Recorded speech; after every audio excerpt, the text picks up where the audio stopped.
نبی پاک صلی اللہ تعالی علیہ وسلم کی حدیث اور روایت کرتے ہیں حضرت سلمان فارسی رضی اللہ تعالیٰ عنہ فرماتے ہیں ہم نہ گھر سے نکلے، حضور نے فرمایا ذرا جلدی چلو ایک ضروری کام ہے۔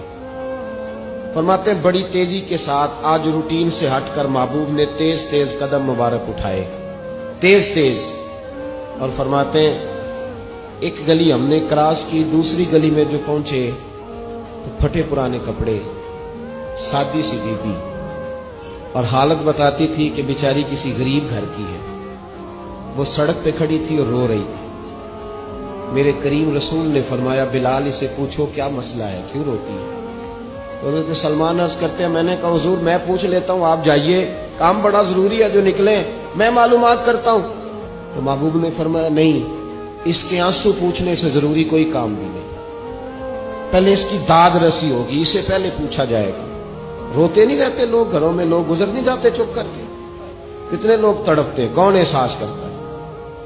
نبی پاک سید عالم صلی اللہ علیہ وسلم رکے اور اس خاتون سے پوچھا کیا بات ہے؟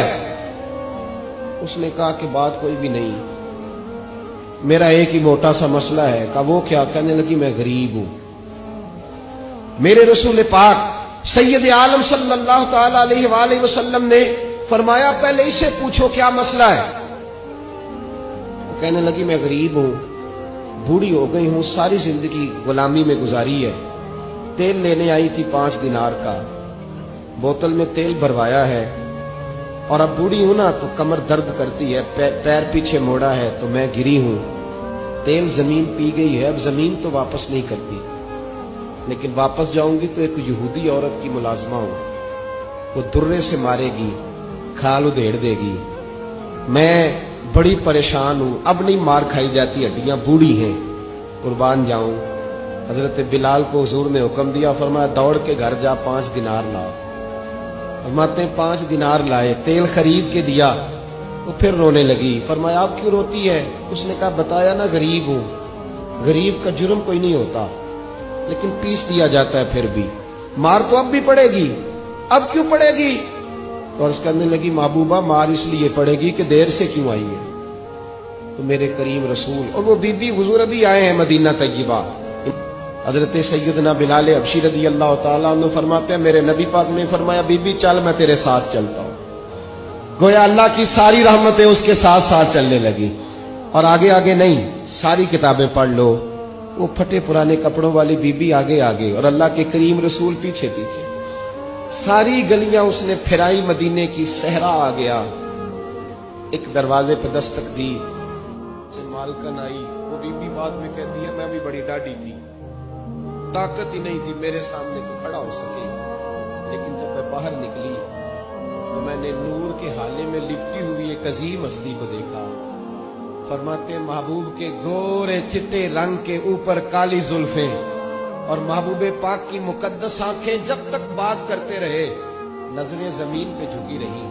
شرم و حیا والے رسول نے بڑے میٹھے، بڑے دھیمے، بڑے خوبصورت لہجے میں کہا، بریلی کے امام فرماتے ہیں نیچی نظروں کی شرم و حیا پہ درود، بڑے دھیمے لہجے میں فرمایا تیری نوکرانی ہے تیری؟ عورت کہتی ہے میں تو حضور کے جلووں میں محو ہو گئی کہ سادگی میں اتنا حسن میں نے دیکھا ہی نہیں، تیری نوکرانی ہے؟ کہا ہاں۔ میرے محبوب نے فرمایا بیچاری کی غلطی کوئی نہیں، اسے مارنا نا، اس سے تیل گر گیا تھا، نیا خریدتے دیر ہو گئی، رو رہی تھی تو میں سفارش کرنے آیا ہوں۔ وہ خاتون کہتی ہے کسی کی نہیں مانی تھی، اور محبوب کے جملوں میں تاثیر اتنی تھی، ککھ سواد نہیں مشری اندر، اسا کھنڈا می چکھ ڈٹھیاں، انہاں ساریاں شیواں نالوں گلاں سجن دیاں مٹھیاں۔ فرماتے ہیں نبی پاک صلی اللہ تعالی علیہ وآلہ وسلم نے فرمایا کچھ نہ کہنا، کہنے لگی نہیں کہتی، میرا وعدہ رہا، کچھ نہیں کہوں گی۔ اب میرے حبیب نے پھر نظر اٹھائی اور اس غریبنی کی طرف دیکھا اور فرمایا تو اگر کہے تو میں جاؤں، تو اگر کہے تو میں خود بھیک دے، خود ہی کہے منگتے کا بھلا ہو، تو اگر کہے تو میں جاؤں۔ اس نے خراج پیش کیا تو چند آنسو گرائے، کہنے لگی محبوبہ جیسے بندہ نوازی۔ حضور نے رخ پھیرا، حضرت بلال کہتے ہیں میں پیچھے رہ گیا تو وہ دونوں بیویاں دوڑ کے میرے پاس آئی، کہنے لگی بتا تو صحیح ہے کون؟ یہ بتا تو صحیح کون تھے؟ تو حضرت بلال کہنے لگی تم نہیں جانتے؟ جناب بلال فرمانے لگے یہی تو ہے جنہیں اللہ نے سچا رسول بنا کے بھیجا ہے۔ بیبیاں دوڑ کے آئی، کہنے لگی محبوبہ دروازے تک آئے ہو تو خالی تو نہ لوٹاؤ، مہربانی فرماؤ ہمیں بھی کلمہ پڑھا دو۔ ڈاکٹر ہارون کہتے ہیں وہ بیبیاں وہاں کلمہ پڑھ رہی تھی اور میں حدیث پڑھ کے کلمہ پڑھ رہا تھا۔